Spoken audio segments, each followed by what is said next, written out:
ট্রাকে তোলা হচ্ছে একের পর এক ছাগল। এগুলো নিয়ে ফেলা হবে কোনো এক ময়লার ভাগাড় বা ডাম্পিং স্টেশনে। এই ছাগলগুলোর মৃত্যু হয়েছে খুবই মর্মান্তিকভাবে।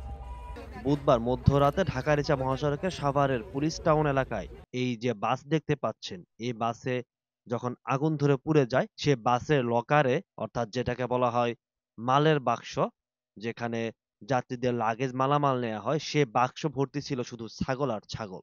এই বাসে সব মিলে 85টি ছাগল ছিল, যেগুলো মধ্যরাতের আগুনে পুড়ে সবই মারা গেছে।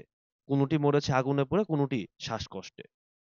সাভারের এই মর্মান্তিক দুর্ঘটনার খবর নিশ্চয় দেশের সবাই কমবেশি এখন জানেন। এই দুর্ঘটনায় অ্যাম্বুলেন্সের গ্যাস সিলিন্ডার বিস্ফোরণে 4 জন যাত্রী নিহত হন অ্যাম্বুলেন্সের।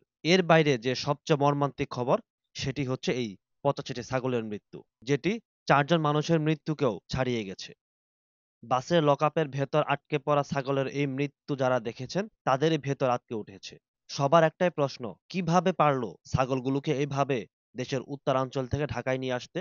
পরিবহন স্টাফ বা যারা এই ছাগল ব্যবসায়ী আছেন, তাদের বিবেকে কি একটুও নাড়া দিল না? যদি আগুন নাও লাগতো, তাহলে তো এই ছাগলগুলোর গরমে বা এরকম গাদাগাদি একটা জায়গায় থেকে অসুস্থ হয়ে পড়ার কথা। কিন্তু সে দিকটি ব্যবসায়ীরা কেউ একবারও চিন্তা করে না। এই দৃশ্য কিন্তু নতুন না। আমি এর আগেও বিশেষ করে কুরবানি ঈদের সময় এইরকম বাসের লকআপে ছাগল আনার দৃশ্য দেখেছি। শুধু ছাগল না, হাঁস মুরগি এরকম ভাবে পরিবহন করা হয় শুধুমাত্র কিছু টাকা বাঁচাতে। এই বক্সগুলোতে কিন্তু বাতাস বের হওয়া বা পাস হওয়ার কোনো সুযোগ নেই বললেই চলে। যদিও থাকে তাহলেও খুবই সামান্য। লকআপের যে গেট, এগুলো চিপা-চাপা দিয়ে যা একটু ঢুকতে পারে। যেখানে ৪-৫টি ছাগল নেওয়ার কথা, সেখানে তারা একেকটি বক্সে ১০, ১২, ১৫টি করে ছাগল ঢুকিয়েছে। এই দৃশ্যগুলো আমি ব্লার করে দিচ্ছি, অর্থাৎ দেখাতে পারছি না, যে আপনাদেরই একটু কষ্ট করে বুঝে নিতে হবে, কারণ কমিউনিটি গাইডলাইনের একটি বিষয় আছে। যারা সরাসরি দেখেছেন, খুবই হৃদয় বিদারক একটি দৃশ্য এটি। আপনি একবার চিন্তা করেন, আগুনে পুড়ে এই বাস একদম ছাই হয়ে গেছে, আর এরকম ভেতরে এরকম ৮৫টি প্রাণ যারা ছটফট করেছে মৃত্যুর জন্য, বের হওয়ার জন্য, কিন্তু এগুলো ঢাকা থাকার কারণে তারা বের হতে পারেনি। এখানে যারা স্থানীয় বা যারা উদ্ধার কাজ করেছেন, তারা বলছেন তারা যদি জানতেন আগে থেকে যে এরকম এই বক্সগুলোতে ছাগল আছে, তাহলে কিন্তু তারা সাথে সাথে উদ্ধার করতে পারতেন এবং তারা অনেক ছাগল বাঁচাতে পারতেন। কিন্তু বাসে হেল্পার, ড্রাইভার বা কেউই আসলে তাদেরকে ইনফর্ম করেনি যে এই বক্সগুলোতে ছাগল আছে। আর মানুষের হয়তো জানারও কথা না, উদ্ধারকারী এখানকার স্থানীয় যারা আছেন সাভারের, যে এরকম বক্সগুলোতে ছাগল পরিবহন করা হতে পারে। ফলে তারা শুধুমাত্র বাসের যাত্রীদের উদ্ধার করেছেন। এই বাসের যাত্রী যারা ছিলেন তাদের কারোরই কিন্তু কোনো ক্ষয়ক্ষতি হয়নি, অর্থাৎ কেউ মারা যাননি। ৭-৮ জনের মতো আহত হয়েছেন, তবে সেটাও খুব গুরুতর না। এমন দৃশ্য দেখার পর এখানকার স্থানীয়রা বেশ ক্ষোভ প্রকাশ করেছেন এবং এর জড়িতদের শাস্তি দাবি করেছেন। ভবিষ্যতে যাতে এমন কেউ করতে না পারে, সেই বিষয়ে হাইওয়ে পুলিশকে ব্যবস্থা নিতে বলেছেন। এটা কখনোই উচিত না, কারণ এই আগুন না ধরলেও এভাবে আপনার ছাগল এভাবেও মারা যাইতে পারতো। যে ছাগল ঢুকাইছে জায়গা হয় না, তারপরও করে ছাগলগুলো ঢুকাইছে, এভাবেও ছাগল মারা যাইতো। আর একটা পশু পাখির উপরে এরকম নির্যাতন করা উচিত না, আমি যেটা মনে করি আর কি। এই পশু জিনিস তারা পুষি শখ করি পুষে, এই পশু জিনিস এইভাবে কোনো গাড়ির নিচে যেন লোড দেওয়া না হয়।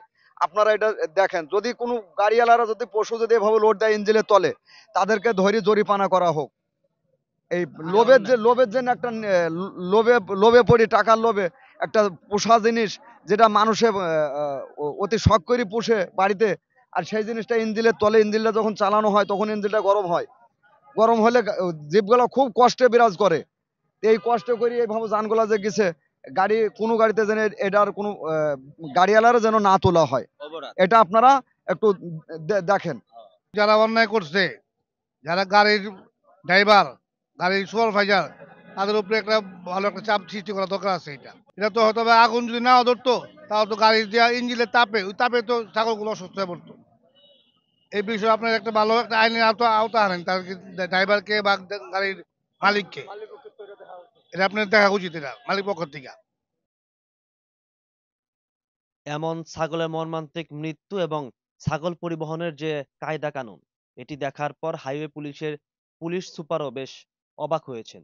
এরকম কিছু একটা থাকতে পারে বাসের লকআপে বা ছাগল পরিবহন করা হতে পারে, এগুলো তিনি কখনো দেখেননি বলেই জানান। একই সাথে হাইওয়ে পুলিশ যাতে পরবর্তীতে বাসের এই মালবাহী বক্সগুলো চেক করে, সে বিষয়ে নির্দেশনা দেবেন বলেও জানান।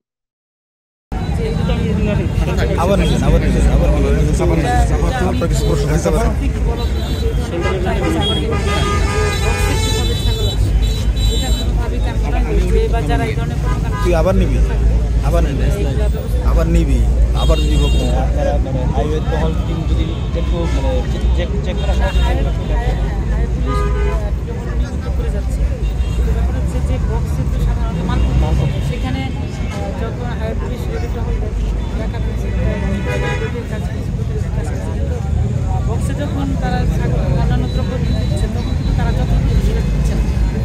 এর জন্য তারা কিন্তু মানে সেই তারা পুলিশকে জানিয়ে কীভাবে তারা এই কাজগুলো করতে পারবে সেটাই চেষ্টা করে। তবে এই ধরনের ঘটনা